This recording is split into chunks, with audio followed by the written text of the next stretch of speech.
Three Corners is just your average small town, standing on the banks of a flood-prone river with a large pub anchoring the village at a once famous three-way intersection. Now it's simply convenient as people chase the country dream, the country lifestyle, just not the unceasing agricultural workload.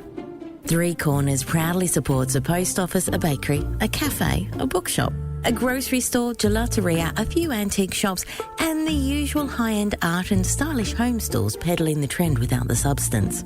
Population 2,000-ish. But like all small towns, scratch the surface and you'll be surprised at what you find underneath.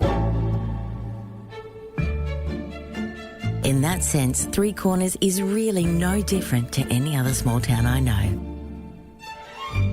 Except perhaps for some of the characters you might meet. The Flying Fox. When summer hits Three Corners, there's no doubt about it. Time slows as the humidity rolls each year across the mountains and down into the valley. It's not a lethargy that affects the villagers at this time, but rather than expend unnecessary energy wading through the thick, damp air, people simply slowed. The cicadas were plentiful most years, loud carolling that could be heard as an accompaniment to every activity. Watching the cricket, they cheered on the big hits and the small. Closing the windows and doors didn't have any impact on the sound. It became the white noise of summer. After the Christmas storms that lit up the sky all day, the sun rose on a fresh, almost dry morning, and so everyone came out in force. A tractor, a quad bike, a carload, and then more. A hive of people running up and down one of the hills double-checking, a magnificent piece of home engineering. From the top of the hill to the bottom ran the thick wire. The old rusty four-wheel drive made a great platform for the spectators as the seat was hoisted and the seatbelt fastened.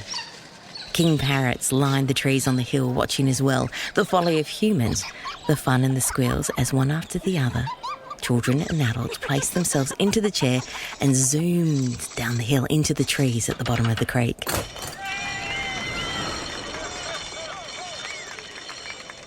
Previous testing, weighing, the ingenuity of a brake line all added, the lifting of the line to ensure no bottoming out at the end, whether it was a kid or grown-up being carried. The burbling of the water and the cicadas occasionally drowned out by the laughter and yells ringing out. Everyone gave it a go. Parents and grandparents, grandchildren and cousins, friends and neighbours. It was added to, expanded on, improved. They rolled out a tarp underneath, one on the seat, one using the tow rope underneath to slide down.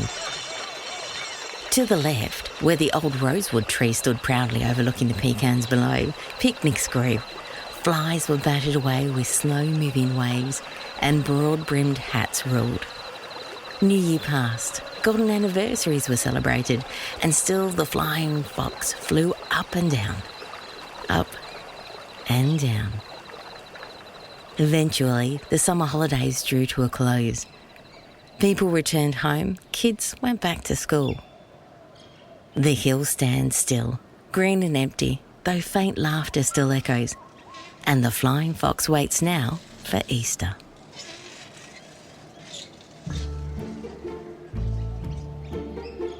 Today's episode of Three Corners was produced by our maestro, Posty, and featured the spurt-like tones of me.